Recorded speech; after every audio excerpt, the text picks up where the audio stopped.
Then he reached it, and at the corner he decided how he was going to pick up the paper.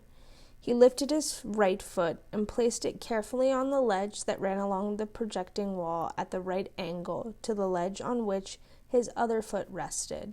And now, facing the building, he stood in the corner formed by the two walls, one foot on the ledging of each, a hand on the shoulder-high indentation of each wall.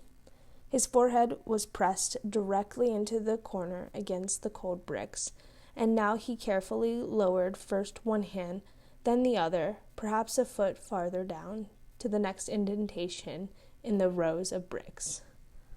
Very slowly, sliding his forehead down the trough of the brick corner and bending his knees, he lowered his body toward the paper lying between his outreached feet.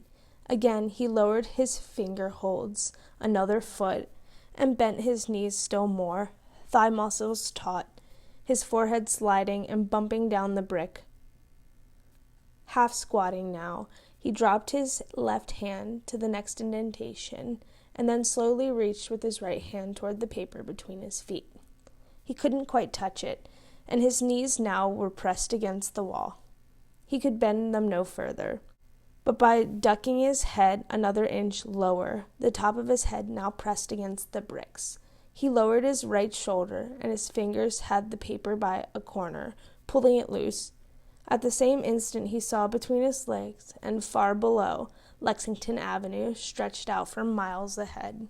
He saw in that instant the Loew's Theater sign, blocks ahead past Fifth Street, the miles of traffic signals, all green now, the lights of cars and street lamps, countless neon signs, and the moving black dots of people, and a violent, instantaneous explosion of absolute terror roared through him. For a motionless instant he saw himself externally bent, practically doubled, balanced on this narrow ledge, nearly half his body projecting out above the street far below, and he began to tremble violently, panic flaring through his mind and muscles, and he felt the blood rush from the surface of his skin. In the fractional moment before horror paralyzed him, as he stared between his legs at the terrible length of the street far beneath him, a fragment of his mind raised his body in a spasmodic jerk to an upright position again, but so violently that his head scraped hard against the wall, bouncing off it, and his body swayed outward to the knife edge of balance, and he very nearly plunged backward and fell.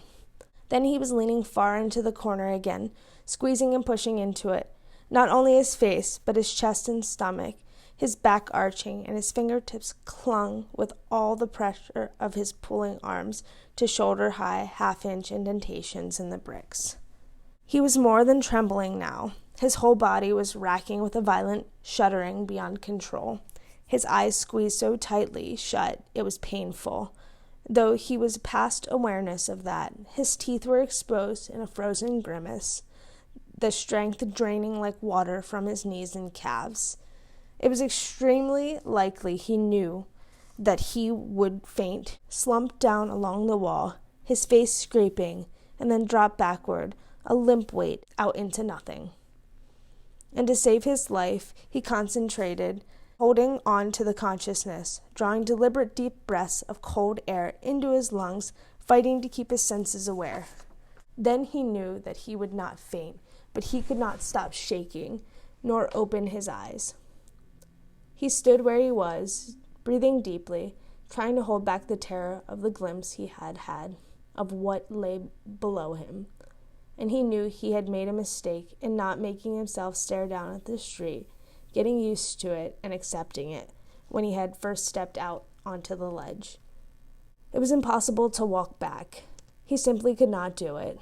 He couldn't bring himself to make the slightest movement. The strength was gone from his legs. His shivering hands, numb, cold, and desperately rigid, had lost all deftness. His easy ability to move and balance was gone. Without a step or two, if he tried to move, he knew that he would stumble and fall. Seconds passed, with a chill faint wind pressing the side of his face, and he could hear the toned-down volume of the street traffic far beneath him.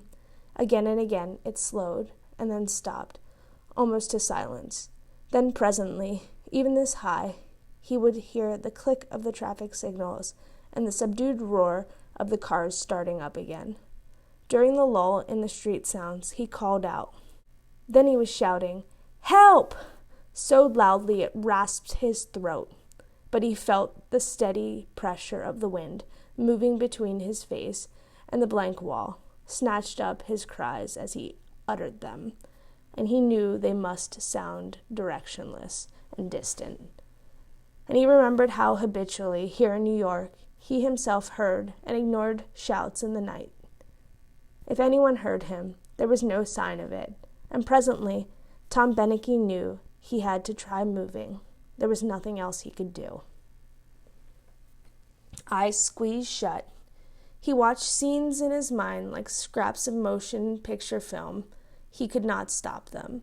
He saw himself stumbling suddenly sideways as he crept along the ledge, and saw his upper body arc outward, arms flailing. He was a dangling shoestring caught between the ledge and the sole of his other shoe, saw a foot start to move, to be stopped with a jerk, and felt his balance leaving him. He saw himself falling with a terrible speed as his body revolved in the air, knees clutched tight to his chest, eyes squeezed shut, moaning softly.